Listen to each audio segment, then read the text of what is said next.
اعوذ باللہ من الشیطان اللعین الرجیم بسم اللہ الرحمن الرحیم۔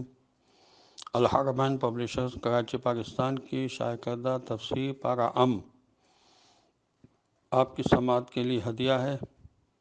اس کی تالیف سید ذوالفقار علی زیدی صاحب نے کی ہے، اور اس تفسیر پارہ ام سے آج آخری قرآن مجید کی سورت جس کا نام ہے سورۃ الناس، اس کے بارے میں جو کچھ لکھا ہے اس میں سے کچھ پڑھا جائے گا۔ یہ سورت مکے میں نازل ہوئی، نزولی ترتیب کے لحاظ سے اس کا نمبر 21 ہے، اور موجودہ ترتیب کے لحاظ سے اس کا نمبر 114، یعنی قرآن مجید کی آخری سورت ہے۔ اس سورت کا نام ناس اور سورہ تعوذ بھی ہے۔ فضائل و خواص اس سورہ کے یہ ہیں کہ حضور اکرم صلی اللہ علیہ وسلم نے فرمایا کہ جو شخص اس سورت کو کسی درد کی جگہ پر پڑھے گا تو اللہ کے حکم سے سکون پائے گا، اور یہ بھی ارشاد ہے کہ جو شخص سوتے وقت اس سورت کی تلاوت کرے گا تو وہ صبح تک اللہ کی پناہ میں ہوگا۔ یہ بھی حضور کا ارشاد ہے کہ جو شخص اپنے گھر میں ہر رات میں اس سورت کی تلاوت کرے گا تو وہ جنات اور وسوسوں کے شر سے محفوظ رہے گا۔ حضور کا یہ بھی ارشاد ہے کہ جو اس سورہ کو لکھ کر چھوٹے بچوں پر باندھے گا تو اللہ کے حکم سے بچے جنوں سے محفوظ رہیں گے، اور حضور کا یہ بھی ارشاد ہے کہ یہ سورہ ہر دکھ اور ہر درد و الم نیز آفات سے پناہ گاہ ہے، اور یہ سورہ اپنے پڑھنے والے کے لیے شفا ہے۔ اس سورہ کے موضوعات اور ان کے خلاصے کے بارے میں لکھا ہے کہ یہ سورہ اقتباس ہم تفسیر معارف القرآن مفتی محمد شفیع سے نقل کر رہے ہیں۔ یہ اقتباس ہم تفسیر معارف القرآن مفتی محمد شفیع سے نقل کر رہے ہیں۔ سورہ ناس اور اس سے پہلے کی سورت دونوں ایک ساتھ تھی، ایک ہی دفعہ میں نازل ہوتی ہیں، یعنی ہوئی ہیں۔ حافظ قسیم نے ان دونوں صورتوں کی تفسیر لکھی ہے۔ انہوں نے لکھا ہے کہ ان دونوں صورتوں کے منافع اور برکات اور سب لوگوں کو ان کی حاجت و ضرورت ایسی ہے کہ کوئی انسان اس سے مستغنی نہیں ہو سکتا۔ ان دونوں صورتوں کو سحر اور نظر بد اور تمام آفات روحانی و جسمانی کے دور کرنے میں عظیم تاثیر ہے، اور حقیقت کو سمجھا جائے تو انسان کو ان کی ضرورت اپنے کھانے پینے اور لباس لینے سے زیادہ ہے۔ ان کے شان نزول کے بارے میں مسند احمد میں یوں تحقیق ہے کہ نبی اکرم صلی اللہ علیہ وسلم پر ایک یہودی نے جادو کیا تھا، جس کے اثر سے آپ صلی اللہ علیہ وسلم بیمار ہو گئے۔ جبرائیل امین علیہ السلام نے آ کر آپ کو اطلاع دی کہ آپ علیہ السلام پر ایک یہودی نے جادو کیا ہے، اور جادو کا عمل جس چیز پر کیا گیا ہے وہ فلاں کنویں کے اندر ہے۔ حضرت صلی اللہ علیہ وسلم نے آدمی بھیجے کہ وہ جا کر کنویں سے جادو کی چیز نکال لائے۔ اس میں گیہیں لگی ہوئی تھیں۔ حضرت صلی اللہ علیہ وسلم نے ان گیہوں کو کھول دیا، اسی وقت تندرست ہو کر کھڑے ہو گئے۔ اگرچہ جبرائیل علیہ السلام نے آپ کو اس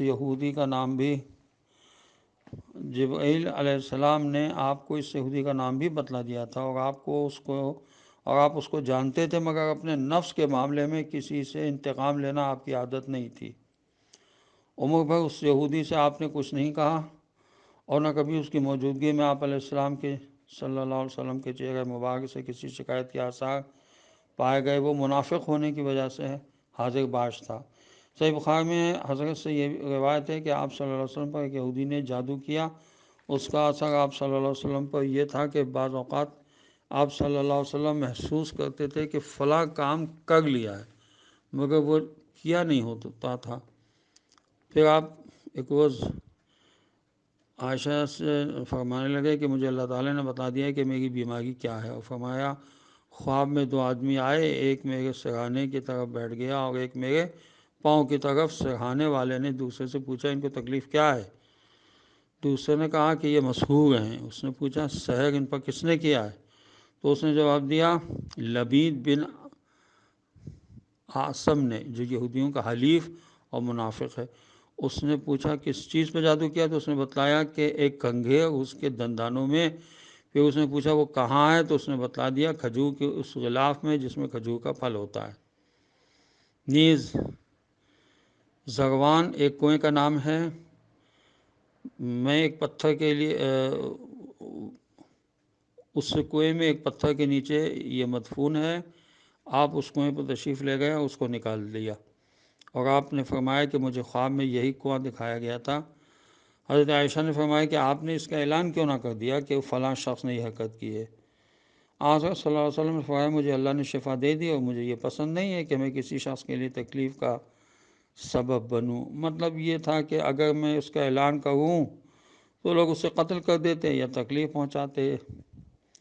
اور مسند احمد کی ایک روایت میں ہے کہ آپ صلی اللہ علیہ وسلم کا یہ مرض 6 مہینے تک رہا، اور بعض روایتوں میں یہ بھی ہے کہ جن صحابہ کرام کو معلوم ہو گیا تھا کہ یہ کام لبید بن عاصم نے کیا ہے تو انہوں نے رسول اکرم صلی اللہ علیہ وسلم سے عرض کیا کہ ہم اس خبیث کو قتل کیوں نہ کریں؟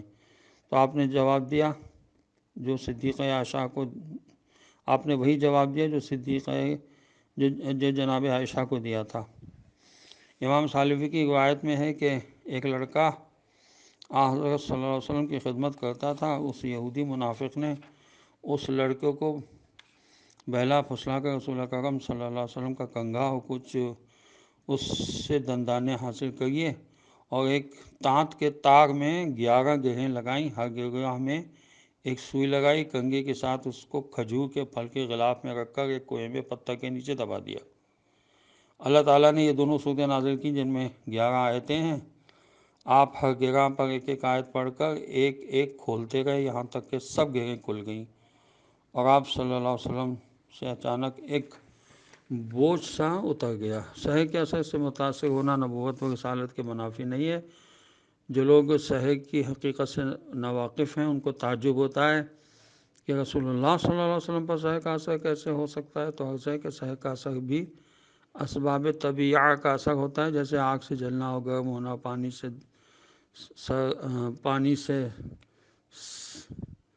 سرد ہونا۔ بعض اسباب طبیعہ سے بخار آنا، مختلف قسم کے امراض اور درد کا پیدا ہو جانا ایک طبیعی امر ہے جس سے پیغمبر اور انبیاء علیہ السلام مستثنیٰ ہیں۔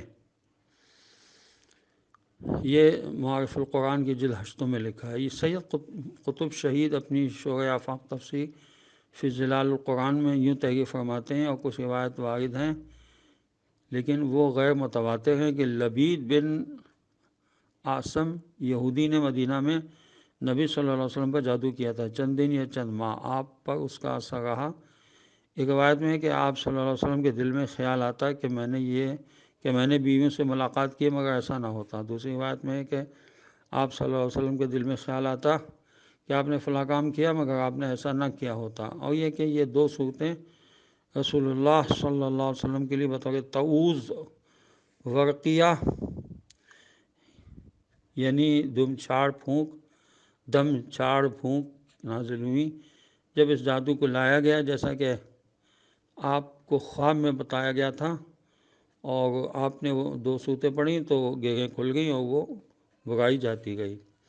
لیکن یہ روایات فعل و تبلیغ میں نبی صلی اللہ علیہ وسلم کی اصل عصمت کے خلاف ہیں، اور یہ اس اعتقاد کے ساتھ نہیں چل سکتا کہ رسول اللہ صلی اللہ علیہ وسلم کا ہر قول و فعل شریعت ہے، اور یہ قرآن کے نبی اکرم صلی اللہ علیہ وسلم سے کفار کے اس قول کی نفی سے ٹکراتا ہے کہ آپ صلی اللہ علیہ وسلم مسحور ہیں۔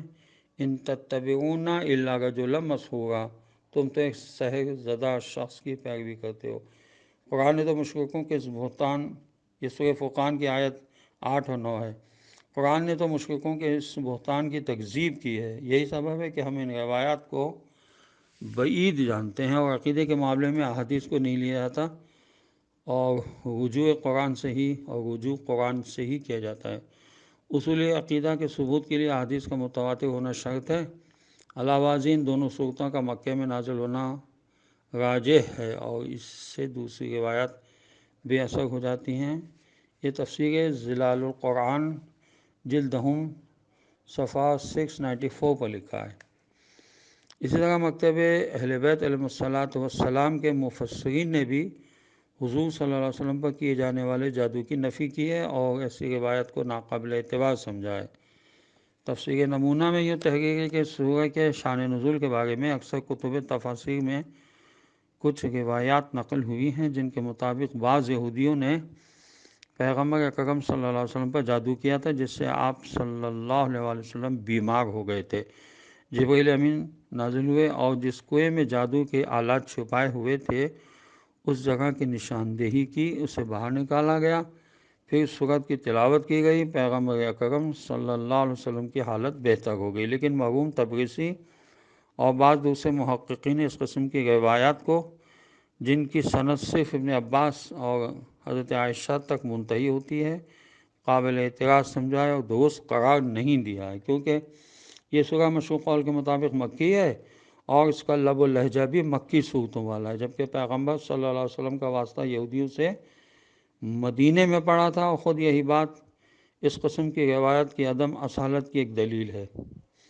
دوسری طرف اگر پیغمبر اکرم صلی اللہ علیہ وسلم پر جادوگر اتنی آسانی کے ساتھ جادو کریں کہ وہ بیمار ہو جائیں اور بستر علالت پر دراز ہو جائیں، تو پھر یہ بھی ممکن ہے کہ وہ آپ صلی اللہ علیہ وسلم کو آپ صلی اللہ علیہ وسلم کے عظیم ہدف اور مقصد سے آسانی سے روک دیں۔ مسلمہ طور پر وہ خدا جس نے آپ کو اس قسم کی ماموریت اور عظیم رسالت کے لیے بھیجا ہے، وہ آپ کو جادوگروں کے جادو کے نفوذ سے بھی محفوظ رکھے گا، تاکہ نبوت کا بلند مقام ان کے ہاتھ میں بازیچہ اطفال نہ بنے۔ اگر یہ مان لیا جائے کہ جادو پیغمبر اکرم صلی اللہ علیہ وسلم کے جسم پر اثر انداز ہو سکتا ہے، تو پھر ممکن ہے کہ لوگوں کے ذہن میں یہ وہم پیدا ہو جائے کہ جادو آپ کے روح میں بھی اثر انداز ہو سکتا ہے، اور یہ ممکن ہے کہ آپ کے افکار جادوگروں کے جادو کا شکار ہو جائیں۔ یہ معنی پیغمبر اکرم صلی اللہ علیہ وسلم پر اعتماد کی اصل کو عوام کے افکار میں متزلزل کر دیں گے۔ اس لیے قرآن مجید اس معنی کی نفی کرتا ہے کہ پیغمبر اکرم صلی اللہ علیہ وسلم پر جادو کیا گیا ہو، جیسے کہ ارشاد ہوا سورہ فرقان کی آیت 8 اور 9 میں، وَقَالَ الظَّالِمُونَ إِن تَتَّبِعُونَ إِلَّا رَجُلًا مَّسْحُورًا انظُرْ كَيْفَ ضَرَبُوا لَكَ الْأَمْثَالَ فَضَلُّوا فَلَا يَسْتَطِيعُونَ سَبِيلًا۔ اور ظالموں نے کہا تم تو ایک سحر زدہ شخص کی پیروی کرتے ہو، دیکھو تو صحیح، تیرے لیے انہوں نے کیسی کیسی مثالیں بیان کی ہیں اور ایسے گمراہ ہوئے ہیں کہ راستہ پا ہی نہیں سکتے۔ تفسیر نمونہ کی جلد 15 میں لکھا ہے کہ مسحور چاہے یہاں اس شخص کے معنی میں ہو جس پر عقلی لحاظ سے جادو کیا گیا ہو، یا اس کے جسم پر، دونوں صورتوں میں ہمارے مقصود پر دلالت کرتا ہے۔ بہرحال ایسی مشکوک روایات کے ساتھ مقام نبوت کی قدرت پر اعتراض نہیں کیا جا سکتا، اور نہ فہم آیات کے لیے ان پر بھروسہ کیا جا سکتا ہے۔ اعوذ باللہ من الشیطان اللعین الرجیم، بسم اللہ الرحمن الرحیم، قل اعوذ برب الناس ملک الناس الہ الناس، کہہ دیجئے میں پناہ مانگتا ہوں انسانوں کے پروردگار کی، انسانوں کے بادشاہ کی، انسانوں کے معبود کی۔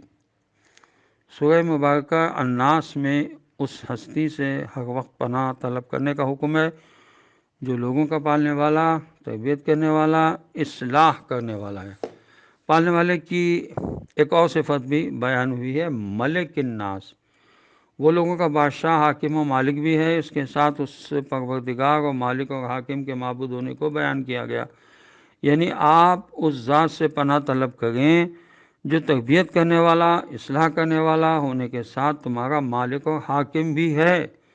صرف یہی نہیں بلکہ وہ تمہارا معبود بھی ہے۔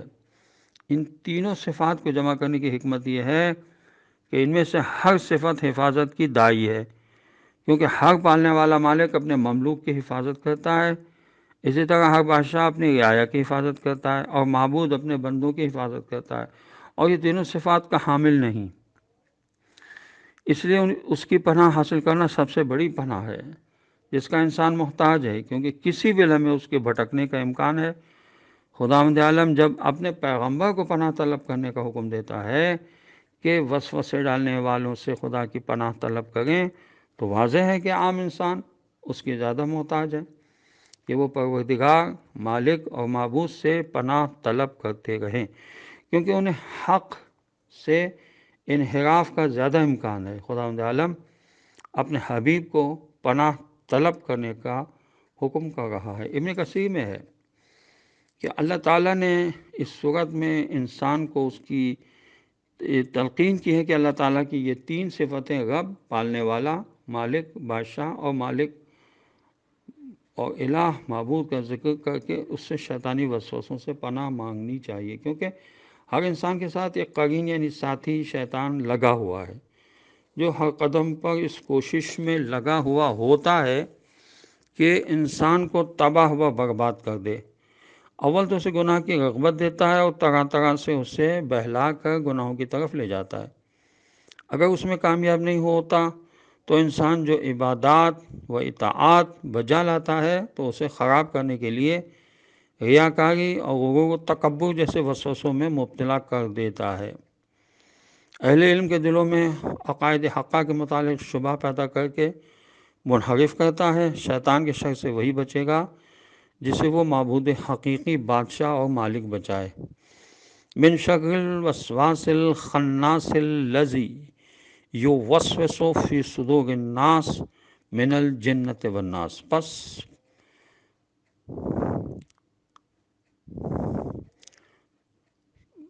وسوسہ ڈالنے والے ابلیس کے شر سے جو لوگوں کے دلوں میں وسوسہ ڈالتا ہے، وہ جنات میں سے ہوں یا انسانوں میں سے۔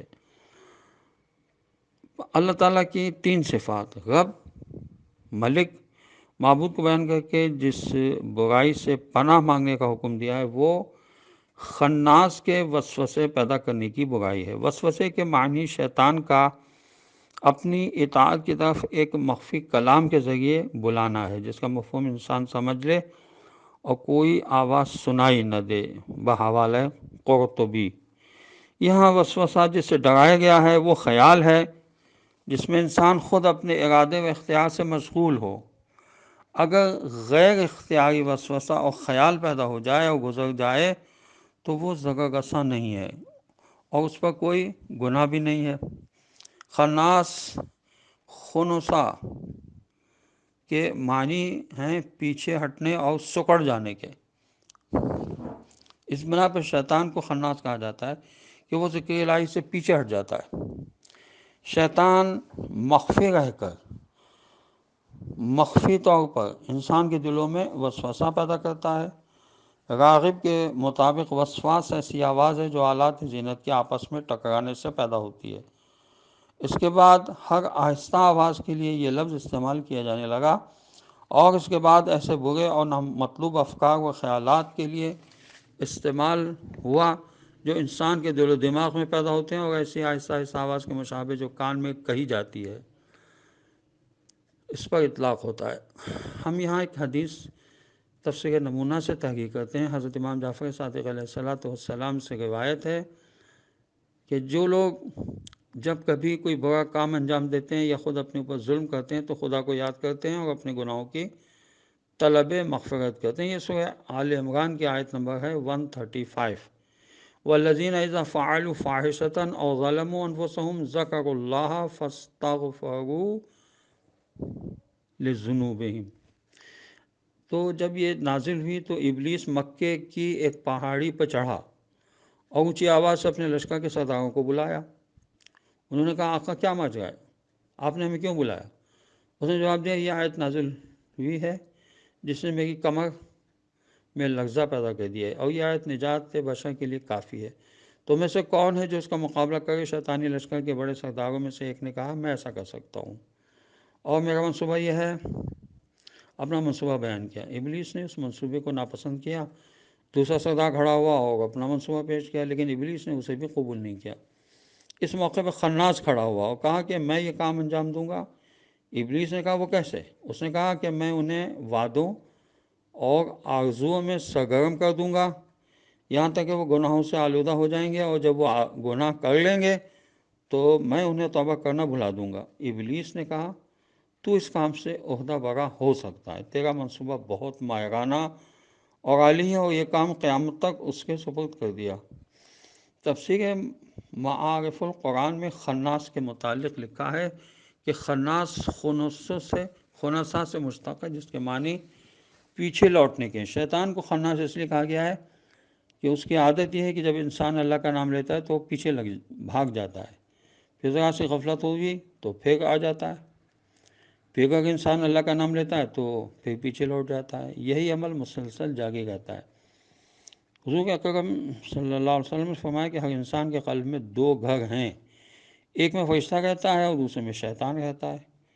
فرشتہ اسے نیک کاموں کی طرف رغبت دلاتا ہے اور شیطان برے کاموں کی. اور پھر جب انسان اللہ کا ذکر کرتا ہے تو شیطان پیچھے ہٹ جاتا ہے، اور جب تک وہ ذکر اللہ میں مشغول نہیں ہوتا ہے تو اپنی چونچ انسان کے دل میں رکھ کر اس میں برائیوں کے وسوسے ڈالتا ہے. یہ تفسیر معارف القرآن کی جلد 8 میں لکھا ہے. تو پتہ چلا کہ خناس شیطانی لشکر کے ایک سردار کا نام ہے جو لوگوں کے دلوں میں غلط خیالات اور وسوسے ڈال کر انہیں صراط مستقیم سے ہٹانے کی کوشش کرتا ہے. وہ اس انتظار میں رہتا ہے اور چھپ کر بیٹھا رہتا ہے کہ مومن کو غصہ اور حسد جیسی صورت پیش آئے تاکہ اس موقع سے فائدہ اٹھا کر انسان کو بہکائے، مختلف آرزوئیں اور امیدیں پیدا کر کے مختلف تعویلات کے ذریعے اس سے درست بتائے.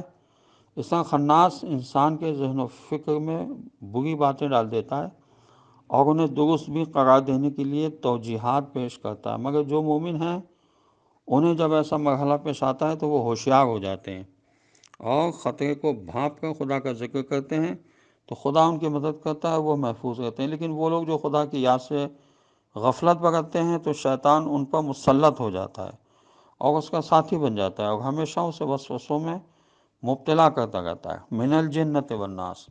اور یہ خناس بعض تو جنوں میں سے ہوتے ہیں اور بعض تو خود لوگ بھی ہوتے ہیں. ہاں، انسانوں میں سے جو لوگ شیطان صفت ہو جاتے ہیں اور انسانوں کے درمیان رہ کر شیطانی کردار ادا کرتے ہیں اور اہل حق کے ساتھ دشمنی کرتے رہتے ہیں.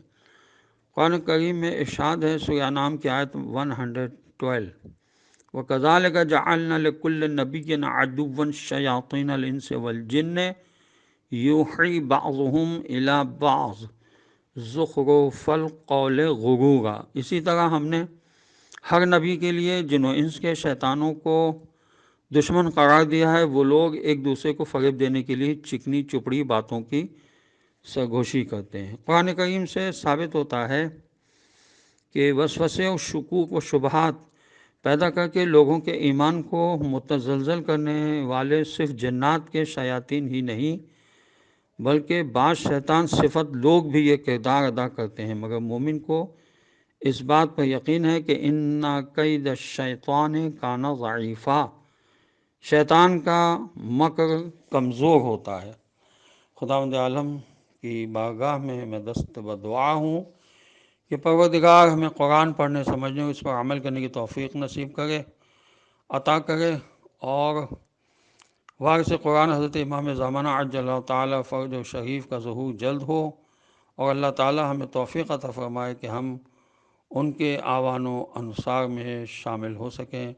السلام علیکم ورحمۃ اللہ وبرکاتہ.